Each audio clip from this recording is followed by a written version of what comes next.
আমার কফিলের একটি পছন্দের দোকান এই শাওরমার দোকান। আমি আজকে দেখব এই দোকানের শাওরমার মধ্যে এমন কি রয়েছে যার কারণে আমার কফিলের প্রিয় হয়ে উঠল। প্রথমেই দেখলাম একজন দক্ষ কারিগর চিকেন রোল থেকে চিকেন কাটিং করতেছে।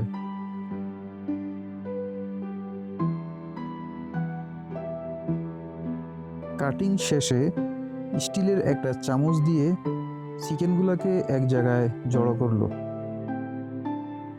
এবং এর সাথে অ্যাড করলো টমেটো কুচি, ধনিয়া পাতা কুচি এবং খুব সুন্দর করে মিক্স করে নিল। এবার দেখব মিক্স করা চিকেনগুলোকে যেই খবুজের মধ্যে ঢুকানো হবে সেই খবুজগুলা কিভাবে বানানো হচ্ছে। এই খবুজটার নাম যত সম্ভব খবুজ আরাকি। একজন দক্ষ কারিগর ময়দার ডোটাকে স্বয়ংক্রিয় মেশিনের মধ্যে দেওয়া মাত্রই রুটি হয়ে বের হয়ে আসে এবং সেই রুটি থেকে একটা কাটার দিয়ে রুটিটাকে কেটে নিলেই আরাকি খবুজ হয়ে যায় এবং তারপরেই চুলার মধ্যে দিয়ে রুটিটাকে সেঁকে নেওয়া হয়। এবার আমরা দেখব কিভাবে খবুজের মধ্যে চিকেনগুলোকে রাখা হয়। এই ভাইটি এখন একটা খবুজের মধ্যে চিকেন, আলু এবং সস দিয়ে একটা শাওরমা রেডি করে নিল। আরেকজন কারিগর এই দিকে শাওমি খবুজ দিয়ে বানানো 3টা শাওরমাকে একসাথে কেটে নিল এবং সম্পূর্ণ কেটে নেওয়ার পরে বক্সের মধ্যে খুব সুন্দরভাবে সাজিয়ে রাখলো।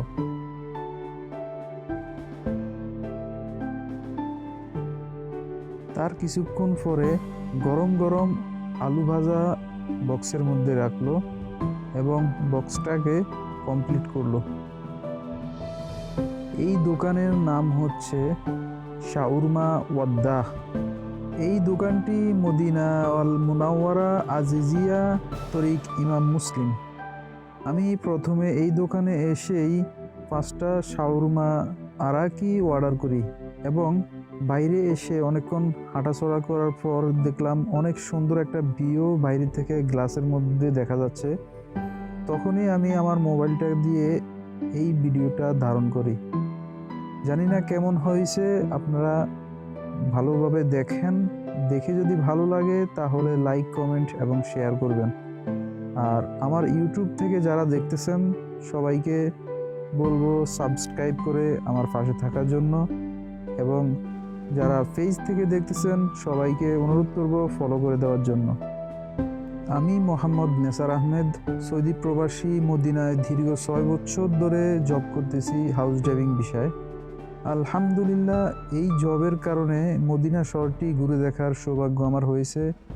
ইনশাল্লাহ আরও হবে, যত জায়গায় আমি ঘুরবো কম বেশ ভিডিও বানিয়ে আপনাদের মাঝে শেয়ার করব ইনশাআল্লাহ। শাওরমার দোকানের ব্যাপারে আমার তেমন কোনো আইডিয়া নাই বললেই চলে।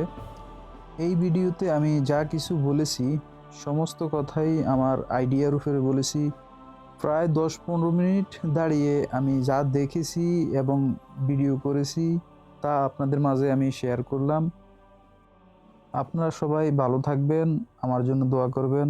আসসালামু আলাইকুম ওয়া রাহমাতুল্লাহি ওয়া বারাকাতুহু।